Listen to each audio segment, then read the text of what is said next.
Secretaría de Educación Pública.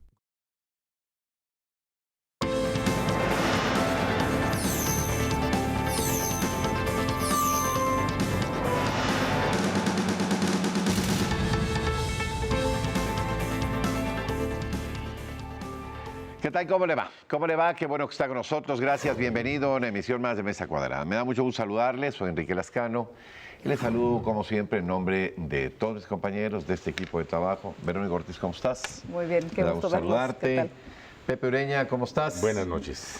Y mire, hoy vamos a tratar un tema muy interesante, un tema de preocupante actualidad y nos va a acompañar para ayudarnos a entender este asunto la doctora Gabriela Ruiz Serrano, que es una experta en estos temas, con estudios internacionales sobre el tema, en una universidad de La Plata en Argentina, es maestra, licenciada, doctora, una conocedora del tema que vamos a tratar, que es un tema, le decía yo a usted, muy preocupante, más cercano a lo que creemos, de la sociedad, que es el tema de la trata. Doctora, gracias por acompañarnos. Muchas gracias por la invitación. Aparte muy joven, muchas gracias por estar con nosotros.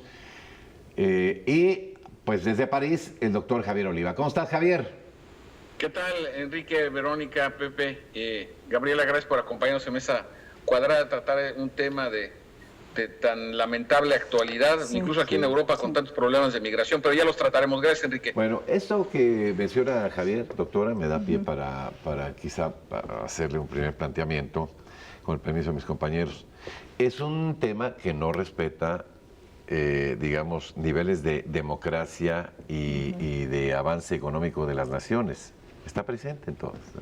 Así es, no respeta fronteras. Hablar del fenómeno de la trata de personas va más allá de una dimensión jurídica, tiene que ver con factores multidimensionales y que además está instalada en un modelo económico que ha llevado a la persona a ser reducida a una calidad de objeto, a una calidad de mercancía, a cosificarlo. Y esto hace que sea muy complicado su abordaje. Tenemos hoy instrumentos internacionales, ustedes los conocen muy bien, el Protocolo de Palermo de 2003, la Ley General de Trata, en donde, bueno, pues el concepto es bastante amplio y ahí tendríamos una primera dificultad para entenderlo. Se entiende por trata de personas la captación, el traslado, la acogida de personas por medio de la fuerza o de la seducción para llevarla a algunos fines que pueden ser la trata de tipo sexual, la trata de tipo laboral, el tráfico de órganos, la adopción ilegal. Entonces, como podemos ver, es muy amplio y eso complejiza muchísimo el poder abordarlo. Sí. Javier, Pepe. Sí. ¿De qué estadística estamos hablando? Porque se habla de muchísimos números, todo el mundo tiene los suyos. ¿Cuál es la dimensión del problema en México y en qué zonas se ubica más? Es difícil, la cifra negra es muy alta al estar articulada con un problema que tiene que ver con el crimen organizado, que tiene que ver con elementos de corrupción, pero el estimado que se tiene en el mundo de 20 millones de personas aproximadamente víctimas de trata. En México, las cifras oficiales de 2009 a 2015 nos hablan de 951 personas que fueron articuladas con este delito.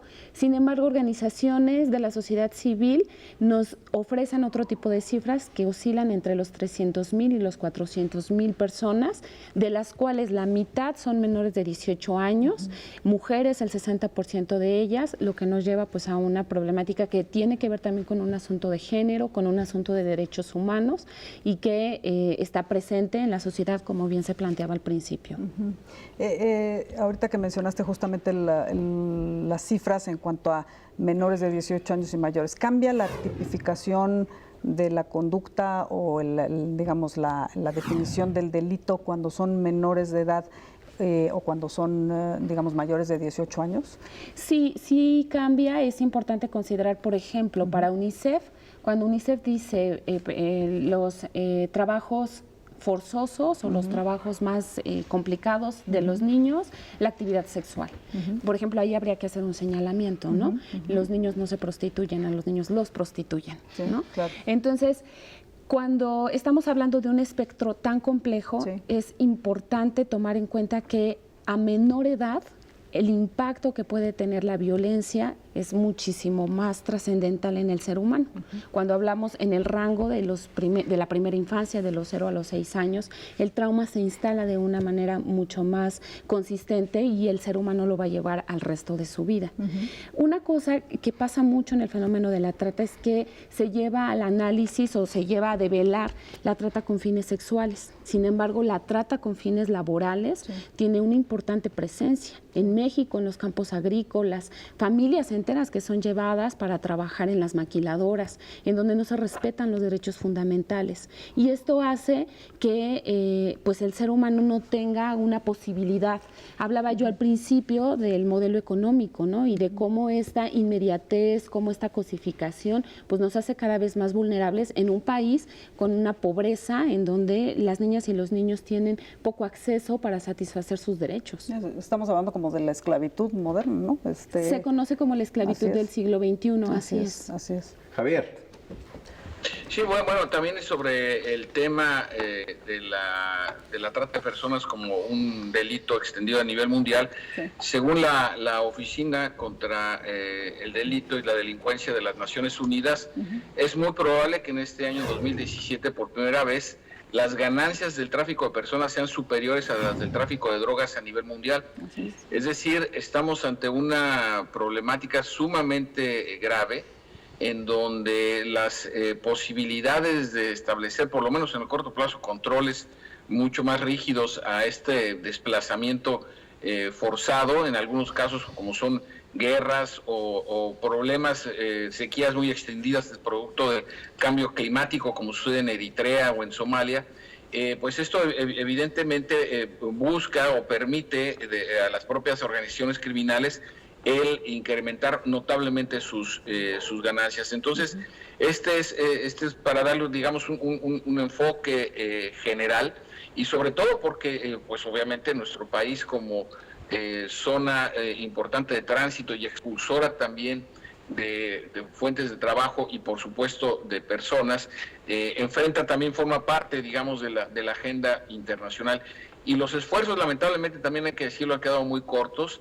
Incluso en el periodo ordinario de sesiones que acaba de terminar, pues la Cámara de Diputados y la Cámara de Senadores quedaron mucho a deber en este tema grave, demostrando, a mí me parece, un alto nivel de insensibilidad ante uno de los temas, sin duda alguna, más lacerantes que tenemos no solamente en la agenda internacional, sino, yo diría, en uno de los primeros 2 lugares de la agenda de nuestro país. Bueno, un minuto para la respuesta, doctora, y vamos a una pausa.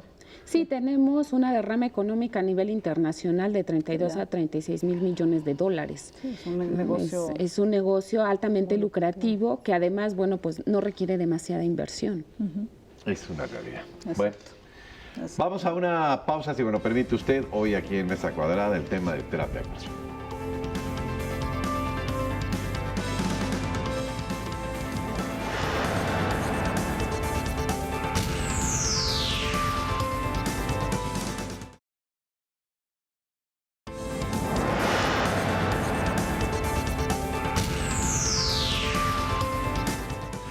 Tratándose de un problema mundial, ¿no? Prácticamente mundial, que se da en todos los tipos de regímenes, de sociedades.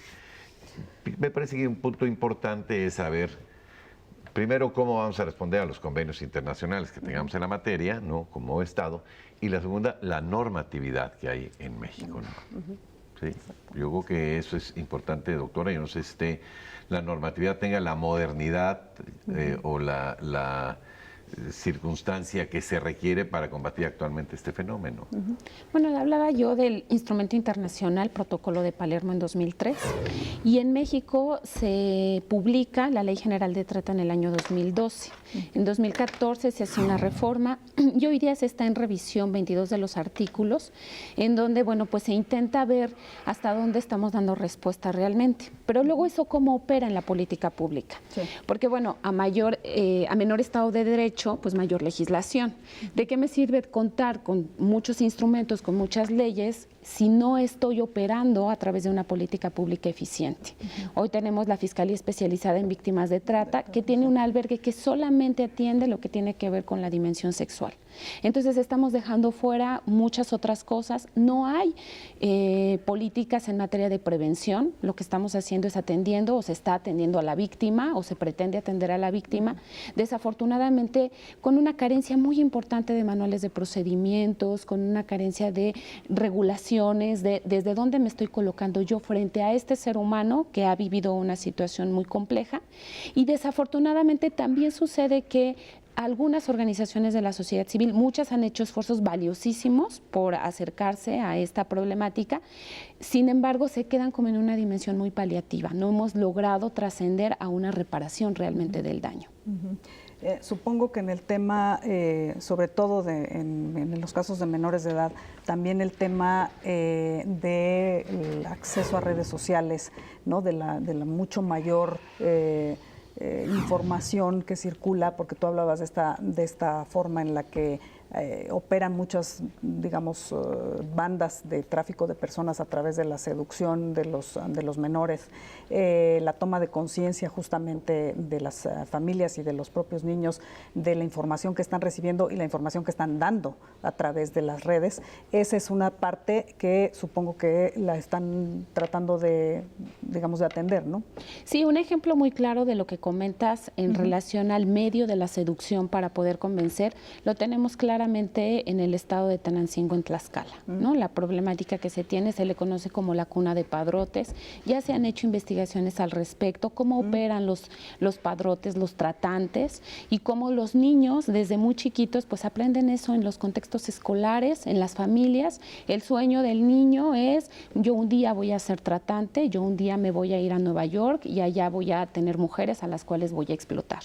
O sea, en caso específico ahí en Tlaxcala. En el caso específico de Tlaxcala. Y sucede lo mismo con las niñas. Las niñas ya tienen incorporado, aquí estamos hablando de un fenómeno cultural que está arraigado en el Estado, que tiene más de 20 años operando, específicamente en Tenancingo, en donde hay una impunidad, no hay manera de permear, porque es muy complejo. Las mismas personas saben quiénes son, saben en dónde están, pero bueno, también es su familia, ¿no? Entonces, cuando creces con esto, es normal, hay una normalización de la violencia y del abuso. Tolerancia al delito. Así es. Y con relación a lo otro que planteas, efectivamente, hoy hablábamos de la complejidad que tiene el fenómeno. Hoy día, frente a un mundo en donde no hay fronteras, en donde el Internet, ¿no? O sea, es muy fácil acceder. Incluso es lamentable, pero puedes encontrar páginas en donde las mismas chicas en condiciones muy precarias se toman fotografías en contextos verdaderamente de pobreza, ¿no? En el basurero o en la casa que está muy, muy mal, y las suben al Internet. Y entonces... hay ahora una moda de esto. Así es, hay varios portales en donde los pedófilos o los tratantes entran, y es una manera muy fácil de enganchar. Si no tengo acceso a condiciones laborales, si no puedo tener una educación, si vivo en condiciones de verdadera pobreza, pues entonces puede resultar un medio bastante atractivo. En el caso de la seducción, hay un perfil también para estas víctimas, ¿no? Son chicas con contextos familiares desestructurados, con ausencia de supervisión, de relaciones afectivas, ¿no? Sólidas, de padres, de cuidadores de familia, ¿no? Sí, claro, digamos que no hay contextos de seguridad. No estoy diciendo con esto que solamente los niños o las niñas o las mujeres que viven en pobreza sean las susceptibles de ser tratadas, ¿no? Sí, claro. Sin embargo, se vuelve un caldo de cultivo muy importante. Son factores de vulnerabilidad que están ahí permeando, en donde si yo no tengo comunicación con mi hijo, o si yo tengo que salir a ausentarme muchas horas de casa, no hay un acompañamiento, no hay una supervisión de qué está mirando en el Internet, de con quién se está juntando, ¿no? Ahora esta moda que tienen del cutting, de se cortan y hacen... Exacto. Bueno, ese tipo de cosas, pues las tenemos presentes. Javier, ¿cómo se ve desde allá este tema? Bueno, el tema de la trata también va asociado a otro delito que es la falsificación de documentos, es decir, para poder permitir el tránsito a través de los distintos puntos fronterizos. Les estoy hablando aquí de los flujos migratorios sumamente complejos.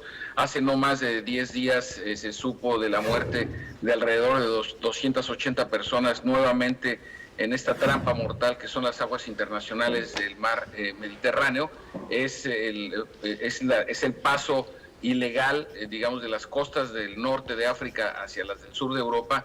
Es el paso más mortífero para los migrantes irregulares en todo el mundo. Entonces, también en los flujos migratorios en el continente americano, Enrique, Verónica, Pepe, y lo sabrá mejor Gabriela, pues los flujos migratorios van en un solo sentido básicamente, que es del sur hacia el norte. Claro, hay migraciones de Bolivia hacia Argentina, hacia Chile, etcétera, pero básicamente, sobre todo hacia los Estados Unidos y Canadá, y esto para nuestro país también representa un desafío muy importante en materia no solo de seguridad pública, sino también en materia muy importante de lo que se refiere a derechos humanos. Entonces, las condiciones bajo las cuales la trata de personas implica un desafío internacional, es muy difícil que un país solo pueda encontrar, digamos, una solución unilateral, un poco como lo que está sucediendo con el debate sobre la legalización para el consumo de la marihuana con fines recreativos. Cada vez son más amplios los foros que tratan este tema. Me parece que en el caso de la trata de personas, pues tiene que ver también, más que hacerle frente a las evidencias, lo que hay que ver es cuáles son las causas de este problema, por qué la gente migra, como bien apuntaba Gabriel en su momento, todo este sentido, pues obviamente de supervivencia, pues en un momento dado les lleva a arriesgar la vida pues para mantener la misma. Entonces se vuelve un juego pues muy contradictorio, yo diría incluso en términos, si me permiten la expresión, existencialista, salvar la vida exponiendo la vida, ¿no? Entonces resulta una muy trágica paradoja en muchos de los casos. Gracias, Enrique. Muchas gracias, Javier. ¿Vamos a una pausa? No, vamos a un corte que nos está pidiendo la producción. Y regresamos a la parte de las conclusiones, si me lo permite. No se vayan.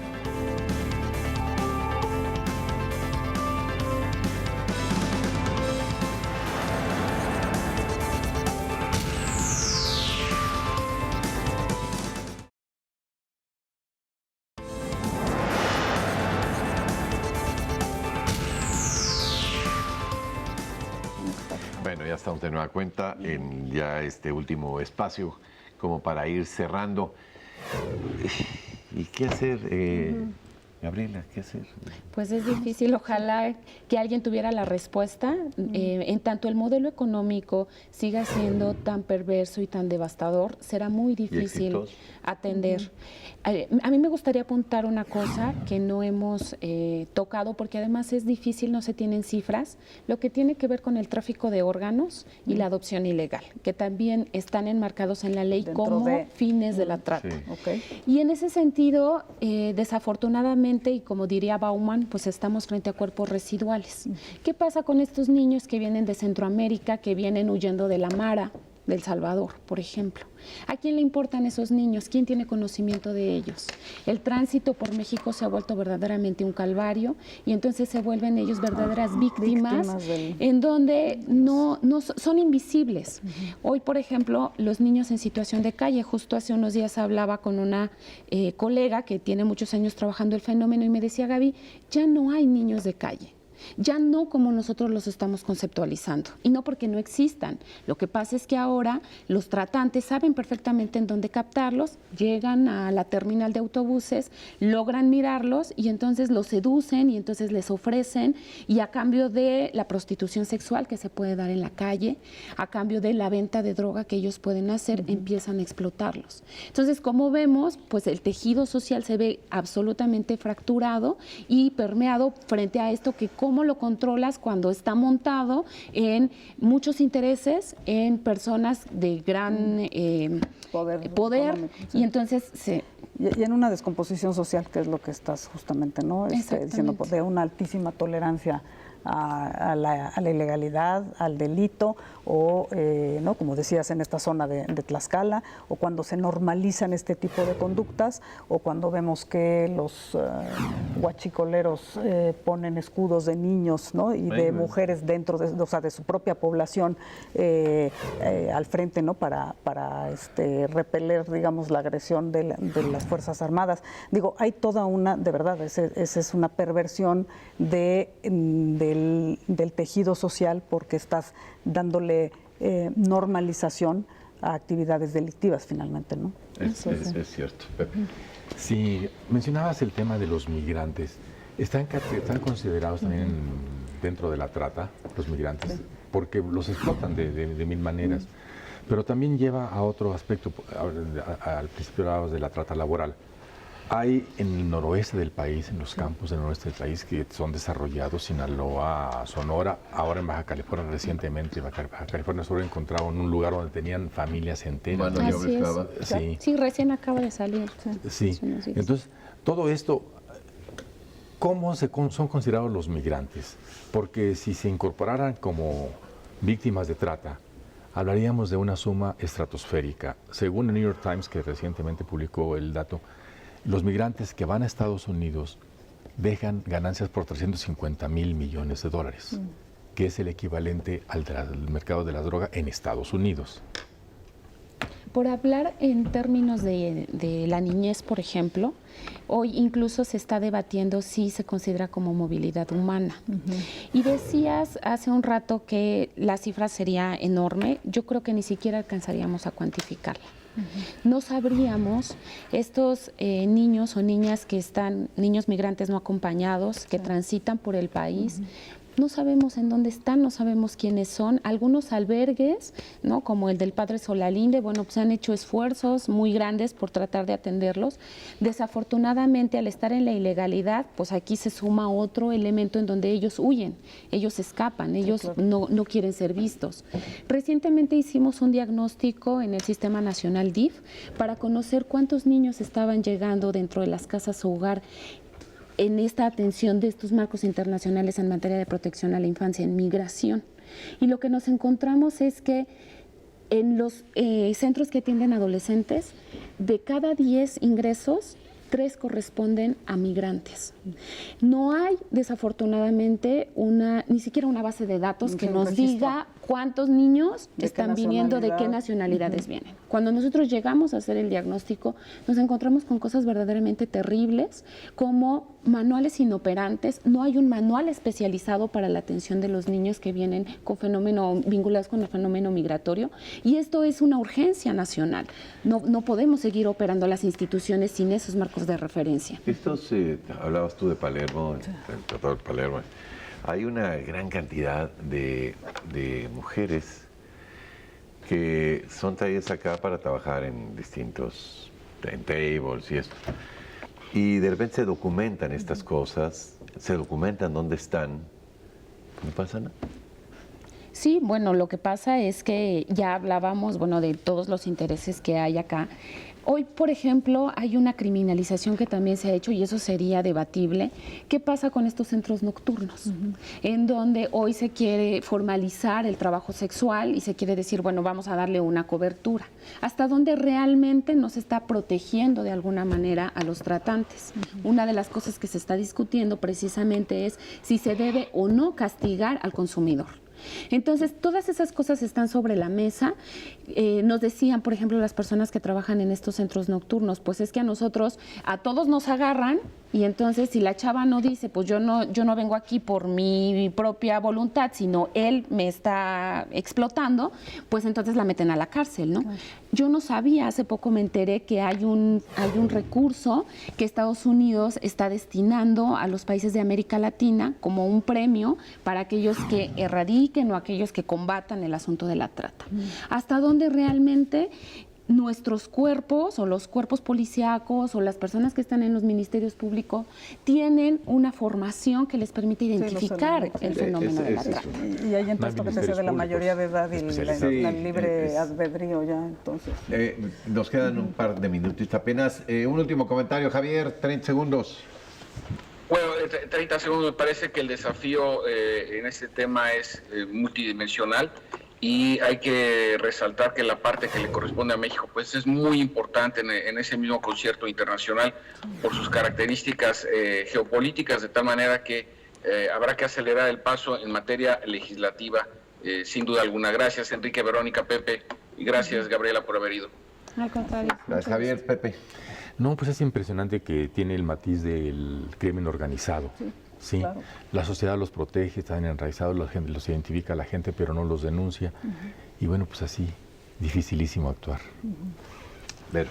Así es, no, sobre todo es una crisis justamente que afecta esta dimensión, por ejemplo, de los niños migrantes, es decir, ya no es solo la parte nacional, digamos, del tema, sino el paso por México en el cual los migrantes en general, pero los niños migrantes son la parte más vulnerable, porque justamente, como dices tú, incluso ni siquiera, a lo mejor alguien que venga, digamos, adulto puede traer incluso alguna identificación o algo. Estos niños, por definición, no traen nada consigo, entonces muy probablemente ni siquiera sepamos, como decías tú, su identidad, el país de origen. O sea, de verdad eso es una crisis humanitaria, ¿no? Que ya tuvo su pico de crisis de niños migrantes no acompañados, ¿no?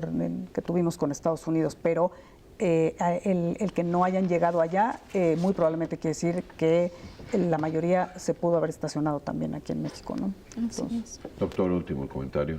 Pues yo creo que como sociedad debemos de visibilizar el problema, tenemos que cobrar conciencia, proteger al interior de nuestros sistemas de familia y no normalizar la violencia. La violencia no es natural. Oiga, y cuidar a los chavos, ¿eh? Sí, claro. Cuidar a los chavos, que parece un tema menor, porque estamos hablando aquí de que si el Congreso haga normas más modernas, que si tal, Exacto. pero hay que cuidar en las familias a los chavos, a las niñas, a los jovencitos, porque aunque parezcan historias urbanas, se dan, ¿no es cierto, doctora? Así es. Así es que bueno, pues ahí está. Doctora, un privilegio que ha venido a platicar con nosotros. Muchas gracias. Muchas gracias a la doctora Ruiz Serrano. Gracias, Vero. hasta la próxima. Gracias, Pepe. Buenas noches. Javier, Sí. Hasta la próxima, gracias. un abrazo Buen fin de para semana. ti. Adiós, Muchas Javier. gracias. Hasta Yo luego. soy Enrique Lascano y en nombre de todos mis compañeros de este equipo de trabajo, que tenga usted lo que resta de ahí una aventurosa noche. Hasta pronto.